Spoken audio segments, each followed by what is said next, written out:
мы прекрасно понимаем вас. Ты сам видел Бучу своими глазами. Ну, как бы вот это... И то, что ты сказал, что это одно и то же. То есть идея уничтожить людей просто. Как можно больше мирных людей. Ты действительно, вот у тебя перед глазами стояла Буча, когда ты увидел, да, вот то, что произошло у вас на юге? Что касается ситуации, то да, конечно, я не был в Буче, разумеется. Я первые 2 месяца был в Украине, и я просто встречал этих беженцев уже с другой стороны реки, через Ирпень, которые переходили. Я снимал у них сразу с телефонов эти видео, записывал их рассказы. Вот ракетный удар по Бершеве. Только что пошли ракеты. Извините, это так просто к слову пришлось. И, конечно, я видел это видео, да, как идут эти монстры. И самое страшное, что равнодушные, им все равно это работа. Они шли и стреляли по людям, и добивали. И я увидел вот такой же точно кадр, да, вот на этой вечеринке трансовой, да, когда вот там стоит ряд машин в пробке, и я видел кадр, и девочка одна, которая выжила, мне рассказывала, она говорит, вот они идут, расстреливают машину, потом один подходит, делает 4 контрольных выстрела, ну и 3 по количеству людей в машине, и спокойно идут дальше. А люди в пробке, выбраться они не могут, вокруг как бы деваться некуда. И ну вот там случилось чудо, наверное, чудеса тоже бывают в такой ситуации. Почему-то они подошли к машине, где сидела эта девочка, посмотрели на нее, прошли дальше и начали расстреливать следующую машину. Но вот эта их деловитая походка, это их совершенно... Ну да, там мы видели кадры из Газа, когда все там в восторге, орут Аллах Акбар, там, ну это когда уже привезли заложников. Это все понятно. Это быдло на улице, оно всегда реагирует одинаково. А вот эти убийцы, они хладнокровно действовали, они понимали, зачем они идут, они шли убивать, они знали, что там будет эта вечеринка, они четко знали карту, они окружили ее с 3 сторон и методично. В одной палатке людей закидали, по-видимому, не хватило боевых гранат, закидали светошумовыми гранатами, и когда те попадали на пол с порванными перепонками просто от количества взрывов, там было несколько десятков гранат. Они зашли и спокойно каждого пристрелили в голову. Ну, так им показалось удобнее, чем просто вот начинать открывать огонь, то ли попадешь, то ли нет. В бомбоубежище там забежало несколько десятков человек, то они закидали уже боевыми гранатами. Эта девочка вырвалась на машине и пыталась поехать по полю, но потом машина застряла, к счастью, она из нее успела выскочить, и в машину прилетела ракета РПГ. Они просто убивали детей. И им это нравилось. Им совершенно четко, вот, наверное, зло, оно выглядит одинаково везде, я так думаю. Ну вот мне кажется, что нельзя их разделять, там какие-то фундаменталисты исламские, а эти путинисты. Да нет, они просто вот отморозки, они одинаковые подонки. Я И не могу. это какое-то нарушение, причем... Сергей, огромные соболезнования вам всем. Это действительно просто зло вырвалось из-под контроля и в разных точках мира. Оно ведет себя одинаково. Такое впечатление, что они посмотрели Бучу и сделали то же самое просто. Вот, ну, просто посмотрели. И опыт мясников, то ли он передается воздушно-капельным путем каким-то, а может быть, они действительно планировали операцию. Да нет, они именно так и планировали на самом деле, да. То есть они, террористы, действуют одинаково. Слушай, какие голоса звучат в Израиле в отношении вот этого такого, ну извините, треугольника, как Хамас, Москва и Тегеран? Ведь и те, и те, и те политически связаны. Москва не скрывает своих контактов значит, и с Ираном, и с Хамасом, поставки ракет и так далее, и так далее. Опять же, это связано с тем, о чем ты говорил, что там оказалось много оружия, несмотря на формальную изоляцию. Ничего себе изоляция. Тысячи ракет, которые там привезли, собрали, там иранских, я не знаю каких и так далее. Вопрос такой, как это стало возможно и что в Израиле говорят, что с этим делать вообще дальше? Вот как жить с этим злом, как его разоружать, разрывать этот треугольник? Что с этим совсем делать стратегически? Ну, во-первых, про отношения с Россией, я думаю, что это вам, Украине, наиболее интересно и важно. Действительно, 14 сентября Исмаил Хания был в Москве, встречался с Лавровым. Ну, собственно, это не новость для нас. Самое запоминающееся, конечно, для нас событие было несколько лет назад, когда лидеры всех террористических организаций прилетели в Москву, там был такой саммит ближневосточный, и Лавров, открывая этот саммит, начал его словами «дорогие коллеги». Мгм. Вот редкий случай, когда Лавров не соврал. Вот действительно нельзя не согласиться с министром иностранных дел Российской Федерации. Да, это его коллеги, и ясно, что помощь оказывалась. Ну, например, часть оружия, которое есть в Газе, это оружие, брошенное боевиками Каддафи. Да, это советское оружие и российское, которое туда загонялось тоннами, контейнерами. Каддафи нас покинул, да, не без помощи э, каких-то западных сил, мы это понимаем, да, то есть там было тоже противостояние, в общем-то, Запада и России. С одной стороны, там американцы пытались что-то делать не очень удачно, французы, ну и с другой стороны, разумеется, Россия, как всегда, не могла не участвовать. И, похоже, таким про-вагнеровцам, тогда еще не было этих боевых группировок, но какие-то военные инструкторы российские там уже были. Удалось вывести через Египет на Синай довольно большое количество оружия, и это оружие формально можно считать российским. Это было довольно давно, да, то есть это, чтобы было понятно, сразу после переворота Хамаса, он был в 2007 году, соответственно, это 8-й, 9-й, 10-й, ну и там дальше уже до смерти Каддафи это все происходило. Политическая поддержка России, конечно, есть. Ну, дорогие коллеги просто так не говорят. Но практическая помощь, да, шла из Ирана, мы это знаем. Уже известны фамилии, уже известны имена. Была использована иранская компьютерная программа для того, чтобы заглушить нашу систему видеонаблюдения, вот эту самую. По иранским чертежам строились беспилотники. Тысячи ракет, но были тысячи каналов между Египтом и Газой. Правда, Египет сейчас уже их разрушил, но в свое время успели затащить довольно много вооружений. Остальные ракеты создаются прямо на территории Газы, там подземные огромные оружейные заводы. И проблема не в том, что сложно сделать ракету. Ну нет, ну что там сделать, это Кассам или Град. Когда у них нет железа, они перестают делать ракеты. Но международное сообщество на протяжении всех этих лет требовало от Израиля помочь бедной Газе, например, поставка арматуры. Арматура раскатывается, и из нее прекрасно делаются эти самые ракеты сейчас, которые градом сыпятся на Израиль. Извините за невольный каламбур, потому что, как раз, да, очередной ракетный обстрел, на этот раз с юга сектора Газа. Соответственно, юг западного Негева обстреливается. Так что ось зла, да, существует.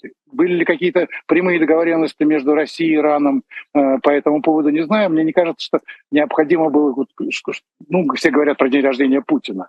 Ну, тут у нас, конечно, в Израиле другая точка зрения. 7 октября 1973 года, это до позавчерашнего дня, был самый страшный день в истории Израиля. Начало войны Судного дня, причем ровно 50 лет. Да. И вот это совпадение, мне кажется, куда более говорящим и более обоснованным. Да? Сегодня у нас самый страшный день — это 7 октября 23 года. Ну и, соответственно, не без помощи, да, я вот возвращаюсь к мысли, ясно, что не без помощи Ирана, ясно, что были инструкторы, ясно, что часть этого спецназа, ну, по крайней мере, командиры или инструкторы тренировались. Ой. А вот сейчас я, к сожалению, должен идти, потому что начали бить по нам. У нас тут сирена воздушной тревоги. Сергей. Я на минутку, если можно, бомбоубежище. Да, конечно, хорошо? Конечно, Сергей. Да, конечно. Прячься, береги себя. Вот такая вот история. Вот такая вот история. И не знаю, що добавить. Просто ж ужас, на самом деле, просто жах. І те, що так як хладнокровно вони вбивали дітей, старих людей, жінок і всіх взагалі, кого бачили. Ну, це абсолютно повторення тактики терористів. Я, якщо встигну, я ще обговорю це з Сергієм, але головне, що зараз, щоб він пішов в укриття, він знаходиться просто на відстані пострілу міни фронтової, тобто йому треба ховатися. І питання в тому, що я не можу припустити собі, щоб якщо, я про це Сергій сказав буквально у вересні, буквально 2-3 тижні тому, вони були в Москві, і це їхній політичний дах, або криша, якщо по-бандитськи казати, термінології 90-х, це їхня криша, це Росія. І криша Ірану – це Росія. Іран – це криша криша Хамас і інших угрупувань терористичних, які нібито воюють з Ізраїлем від імені ісламу. Насправді воюють вони від імені антилюдей, нелюдей, терористів і людожерів. І будь-які люди будь-якого віросповідання зараз на боці Ізраїлю, ну якщо вони люди. А решта, ну я не знаю, як можна радіти вбивству хладнокровному, підкреслюю, вбивству спланованому, підкреслюю, вбивству і захопленню заложників з боку терористів. Це підтримувати це або якось пояснювати це якимось їхніми там настроями може лише людина, яка не має серця, не має совісті, немає нічого, немає. Крім жаги до чужої крові. Пояснити це, знаєте, маніяк завжди має щось, чим він пояснює свої злочини. І тут просто не треба на це звертати увагу, треба робити своє, як ми робимо своє, як українська армія робить своє, і як зараз армія оборони Ізраїлю робить своє. І ви бачили на вулицях усіх українських міст, і столиці, і будь-де, де є електронні рекламні табло. Вчора ввечері, вночі були зображення державного флагу, прапору держави Ізраїль. Таким чином ми підтримуємо цілком і повністю ізраїльський народ у спротиві проти антилюдей, які разом з росіянами.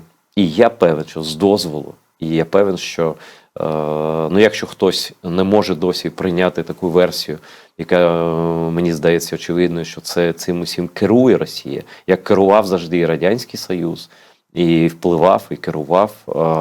Ну, давайте тоді, якщо вас влаштує така версія, не попередили росіяни чомусь Ізраїль про такий напад. Хоча я певен, що вони про це знали, бо без дозволу криші таких справ не робиться, без дозволу спонсорів жодної самодіяльності тут немає. Розумієте? Не може бути фізично.